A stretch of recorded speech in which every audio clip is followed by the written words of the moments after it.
Why a net, not a single rope? Well, I think if we could just visualize what a net looks like compared to a single rope hanging, it may be a little bit more obvious. Where a net, if you fell, holds you, right? It's woven together. It's a lot stronger for us. A single rope, well, you don't really want to fall on that because that's not going to hold you. You may be able to grasp at it and pull yourself up, but a net, it's much easier that way. And welcome to another episode on support systems, an area in depression. Who holds you? Building a reliable support net. So, this video is all about bringing supports together into a steady system. When depression is heavy, leaning on just one person or one resource can feel risky. What if they're busy? What if they don't respond? That's why you need a net, not a single rope. A reliable support net is made of different threads, people, communities, and self support practices that hold you together. In this episode, we'll explore how to weave your own net. And what I had said there in that last sentence, so you have outside people, right? So that's friends, family, professional. You have communities. Those are those groups that you go to. Maybe it's a church you belong to, um, a group on Facebook or some other social media app too. And then you as well. Remember, you are your own anchor. That was the last video. You can rely on yourself to have the tools to bring you down when you or bring whatever emotion down when you need it. So we respond instead of react. So the threads of your support net. Your support net might include safe people, friends or family who listen without judgment, professional supports, therapists, doctors, or mentors, communities, groups, faith, online spaces, or hobbies. Self support practices include journaling, grounding, or gentle routines, and of course, many others as well.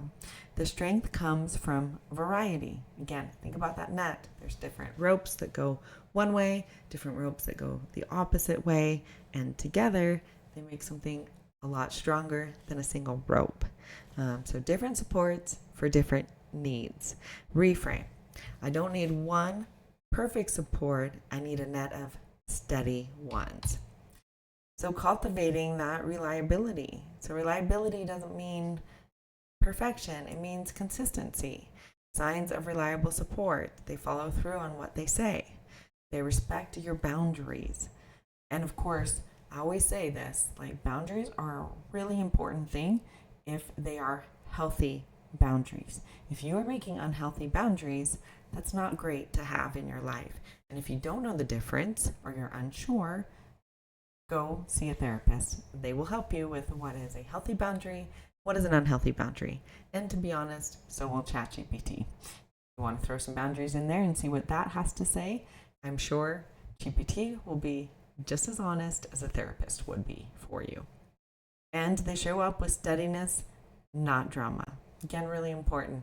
If you're already at a low, dealing with some hard stuff, you definitely don't need added drama onto it all. You need a person who also will be safe, and they won't go out then and tell everybody else exactly what you're going through, because we don't need that. We need somebody who just listens and is just that, is just there for us. So even one or two reliable people can change how supported you feel. Here's a gentle reminder: it's better to have a few steady threads than many loose ones. So creating a safety net list. Well, let's write down 3 to 5 supports you can turn to when you are low. One safe person to text, one professional or resource, one community or group, and one self-support practice. Keep this list visible so when depression clouds your thinking, you don't have to rely on your memory for it. Here's an anchor thought: I have a net to catch me when I fall. Woven together. A reliable support net doesn't need to be big, it just needs to be steady. By weaving together safe people, professionals, communities, and self-care practices, you create a foundation that holds you when life feels too heavy for us. In the final episode of Support Systems, we'll talk about receiving without guilt, how to let yourself be supported without feeling like a burden. So here's some journal prompts for you.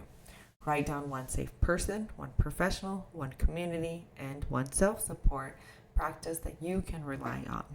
And again, make sure this is steady people, no drama, that are safe to talk to, and that you'll actually follow through with, right? We can list many people all day long or many self-support practices, but we have to actually be able to follow through on these. What does these supports give me? Where do I notice gaps in my net, and how might I begin filling them? Remember, you are not meant to carry everything alone. Your net is here to hold you. So here's the comment section. Comment anything you want on this video, anything with support systems, anything on building a reliable support net yourself, anything on depression or any other heavy emotion that you may be feeling, any hard time that you're going through or you did, and of course any wins that you had. Maybe you just went through a hard time and you've got a win that you would like to share with it. We would love to hear it. And if you're having a hard time on what to comment, here's a question for you. What is 1 to 2 safe people that you can write down today? So of course you don't have to say their names, but is it a parent, a child, maybe an aunt, an uncle, or a good friend? So if this video resonated with you, take a deep breath before you go. Let what you heard sink in. Remember, you're not alone on this journey, and you definitely don't have to do it all at once. Fill in it. Give this video a like so other people can share it, see it. And of course, you can share it with somebody that may need to know what it means to build a reliable support net. Subscribe for new content every day of every week. And here we do tiny steps, real talk, and honest healing. If you made it this far, you get to hear about the journals and the children's book I created. The journals are hand in hand with these videos. They're really all about building a healthier version of ourselves and healthy habits, and then decreasing any unhealthy habits that we may have, and maybe just becoming aware of some things that we didn't even realize. There's an anxiety one, beach theme one, self-love, discovery, and discipline one. Then there's a children's book where your children get to learn all about bravery, courage, and their own spark within. Then there is activity pages at the back where they get to discover their own bravery, their own courage, and their own inner spark. Well, this will hopefully help them to understand that they've got what it is, right? They're building their own anchors for when it gets tough in life. And then there's a emotional workbook for your children.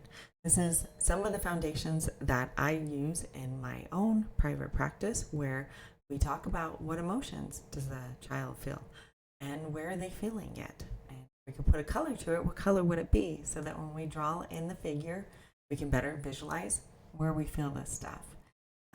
Honestly, it works on teens and adults as well. And there's many other pages for them. So they can just start to understand emotional regulation and effective communicating.